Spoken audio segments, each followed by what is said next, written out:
یہ جو بزرگوں کی میمز بن رہی ہیں، ان بزرگوں سے میں نے کام کروایا یہ والا کہ لوگ آپ کا مذاق اڑائیں؟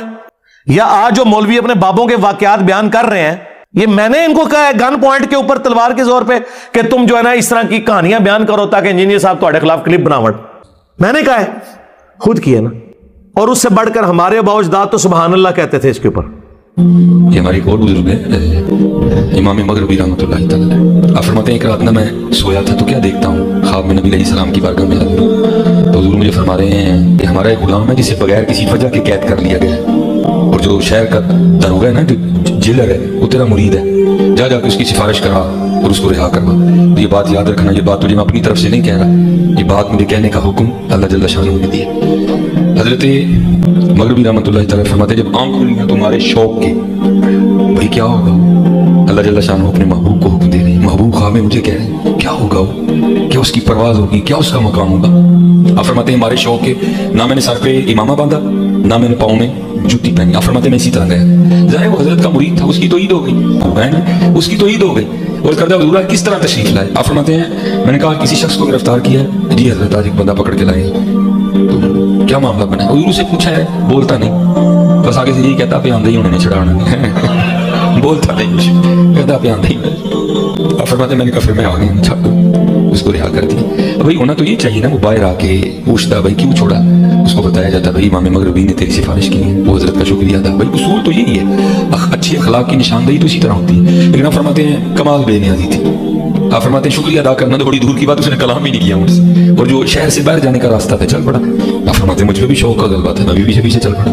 آپ فرماتے ہیں جب کافی باہر نکل گیا نا، کافی باہر، ٹھیک ہے، تو کہتے میں نے اس کو روکا، وہ رک گیا۔ آپ فرماتے میں نے پوچھا کیا تم مجھے جانتے ہو؟ اس نے کہا نہیں۔ آپ فرماتے میں نے اپنا تعارف کرایا، میں امام ابو مسلم مغربی ہوں۔ کہتے نہیں، اللہ کا شکر ہے حضرت کا بڑا نام سنا تھا، زیارت بھی ہوگی۔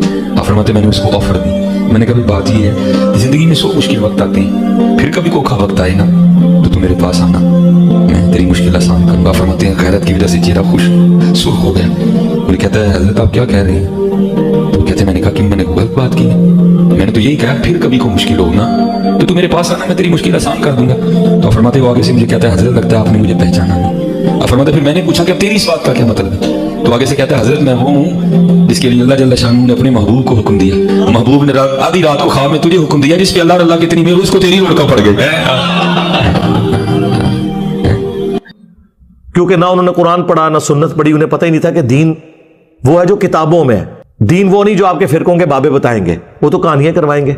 اور وہ ہمارے جو مرشد ہیں مصباحی صاحب حافظہ اللہ تعالی، جن کو 3را سال شروع ہو گیا، وہ کہہ رہے ہیں میں اپنے رب سے توفیق مانگ رہا ہوں کہ میں نے انجینئر کا رد ضرور کرنا ہے۔ جیلم کل آ رہے ہیں، جیلم اس کے بعد کئی دفعہ آ چکے ہیں لیکن میرا نام بھی نہیں لیتے، اندازہ کریں وہ توفیق کدھر گئی۔ ویسے تو کہتے نہیں صوفیہ وہ ہیں جو ہندوؤں کے لیے بھی چادریں بچھاتے تھے۔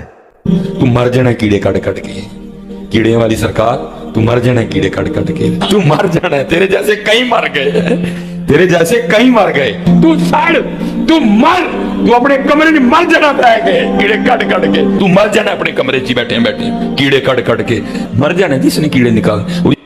اور جب میری باری آئی ہے اسی صوفی کو دیکھیں، تو سڑ، تو مر، اس نے مر جانا ہے نہیں اپنے کمرے میں، یار میں نے مر جانا ہے، تو نے زندہ رہنا ہے۔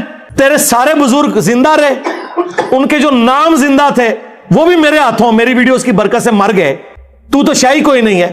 میں نے کب کہا کہ میں نے ہمیشہ زندہ رہنا ہے؟ لیکن یہ میں دعویٰ کرتا ہوں کہ الحمدللہ جو میں نے لوگوں کو تمہارے بزرگوں سے توڑ کے اس شخص سے جوڑا ہے جس کی قبر مدینے میں ہے صلی اللہ علیہ وآلہ وسلم، یہ چیز اب ختم نہیں ہونی، یہ ذہن میں رکھیے گا۔ ہاں، ڈاکٹر اسرار صاحب دنیا سے چلے گئے، ویڈیوز میں زندہ ہیں، مولا اسحاق صاحب دنیا سے چلے گئے، ویڈیوز میں زندہ ہیں، اور انجینئر صاحب کی ویڈیوز تو آپ چھوڑ دیں۔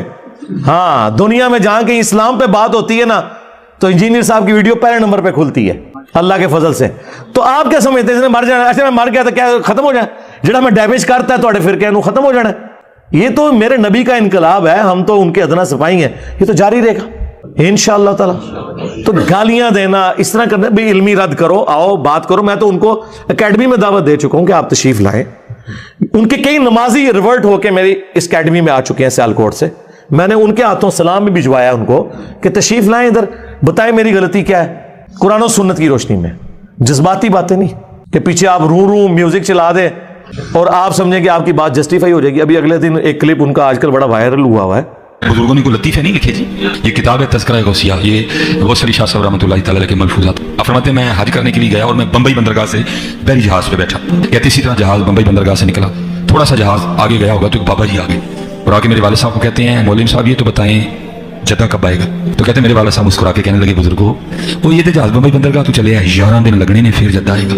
کہتے ہیں بابا جی چلے گئے, اثر پڑھ کے پھر آئے, وہی سوال. میرے والد صاحب کا بھی وہی جواب, پھر چلے گئے, مغرب پڑھ کے پھر آئے, پھر وہی سوال. کس دفعہ میرے والد صاحب غصے میں آ گئے, کہنے لگے بابا جی گل نہ کریے, بار بار نہ ہو میرے خیال میں تو 11 دن تو پہلے لے آ نہیں سکتا, جو تسی لے آ سکتے ہو تو لے آؤ. کہتے ہیں وہ بابا جی میرے والد صاحب کو کہتے ہیں پھر سب سے پہلے کون سی بندرگاہ آئے گی. کہتے ہیں میرے والد صاحب نے کہا مکھا, پھر کون سی آئے گی حدیدہ, پھر کون سی آئے گی عدن, پھر کون سی آئے گی. میرے والد صاحب نے کہا جدہ. تو بابا جی کہتے ہیں پھر دیکھو جدہ آ گیا جی. تذکرہ غوثیہ جس میں وہ ایک کسی بزرگ کا واقعہ سنا رہے ہیں کہ وہ بحری جہاز میں سفر کر رہے تھے. ٹھیک ہے جی. تو وہ جہاز کے کیپٹن سے پوچھنے لگے کہ کبھی کوئی اللہ والا بھی ملا ہے. انہوں نے کہا جی 2 اللہ والے ملے ہیں. کہانیاں بہرحال مختصر یہ کہ انہوں نے کہا جی وہ ایک اللہ والا تھا, وہ بار بار آ کے میرے ابا جی جو اس وقت کپتان تھے ان سے پوچھتا تھا کہ بھی ہاں جی کتنی دور رہ گیا جی جدہ, کیونکہ جدے کے ساحل کے اوپر جا کے وہ بحری جہاز نے رکنا تھا. تو وہ پھر بڑے تنگ ہوئے, تو الٹیمیٹلی جو انہوں نے اس کے ساتھ ڈسکشن کی تو اس نے کہا اے پھر جدہ آ گئی. تو جدہ پہنچ بھی گئے, حالانکہ وہ ابھی جدہ بڑی دور تھا. تو انہوں نے جب پوچھا لوگوں سے, واقعی جدے پہنچ چکے تھے. سرکار اس طریقے سے کوئی ٹریول کر سکتا ہے؟ اللہ سے ڈر جائیں. اور میرا معصومانہ سوال ہے, آپ کے سارے بزرگ بحری جہازوں میں جاتے تھے جب حج اور عمرے کے لیے, تو آپ تو کہتے ہیں بزرگوں کا مقام بہت بلند ہے. اگر ویل مچھلی تیر سکتی ہے, شارک مچھلی تیر سکتی ہے, تو آپ کے بابے سمندری راستے تیر کے کیوں نہیں وہاں پہنچتے تھے؟ آئے ہو نا داڑھ تلے ہوں. ویل مچھلی 1.5 گھنٹے تک سانس روک لیتی ہے اپنا, اس کے بعد ایک دفعہ اوپر سانس لینے آتی ہے. تو آڑے بابے دا بھی 1.5 گھنٹے سے سانس روکیے, چاہے غوث ہے, کتب ہے, ابدال ہے, 3 منٹ سے زیادہ کوئی بندہ زندہ نہیں رہ سکتا. عام آدمی مر جائے گا. اور پھر جو آپ یہ کہانی کروا رہے ہیں کہ جی وہ بحری جہاز سمیت وہاں پہنچ گئے جدے, اس میں ایک ٹیکنیکل غلطی ان سے ہو گئی ہے, وہ میں نے ہائی لائٹ کرنی ہے. سارا دا عمرہ, سارا دا حج فارغ ہو گیا, کیونکہ یہ لم جو ہے نا وہ جدے سے بہت پہلے آتا ہے جہاں آپ نے احرام باندھنا ہوتا ہے. او بابا جل ہی نکلے تہاڈا, اونوں جڑا میں کہنا تہاڈے بابے نوں نہ نماز دا پتا نہ حج روزے دا پتا, او بابا ایڈا جالی سی, اس کو چاہیے تھا یہ لم پہ پہلے وہ روکتا اور کہتا کہ بھائی میقات شروع ہو گیا, احرام باندھ لو. اس نے ڈائریکٹ سب کو جدے پہنچا دیا, سارے ہوتے دم واجب کرا چھڑا. میرے نبی سا ہے ہی کوئی نہیں, تیرے سارے بابے تے شاہی کوئی نہیں. آئے اور داڑھ تھلے, یہ کسی کا دماغ ہی نہیں گیا, لوگ سبحان اللہ کہہ رہے ہیں, لعنت اللہ. سارے ہوتے دم واجب کرواتا انہیں, کیونکہ جدے پہنچ گئے تو یہ لم تو گزر چکا ہے. جدے پہنچ گئے تو آپ باندھ ہی نہیں سکتے احرام, اور اگر باندھیں گے تو ہر بندے نے لا اللہ قربان. اور بابا نے الٹا مصیبت پہ گئی. کتنی بڑی ٹیکنیکل غلطی ہے اس کے اندر, ٹیکنیکل غلطی. اور اس سے یہ پتا چلا کہ بابے کو حج کے مسائل نہیں پتا تھے, ورنہ وہ پہلے یہ لم روکتا, اس کے بعد جدے جاتا. یہی تو ہم کہتے ہیں انہیں تجویز سے نماز بھی نہیں آتی, ترجمہ تو چھڑ دو, کو پڑھ ہی نہیں سکتے. یہ حالت ہے ان کی.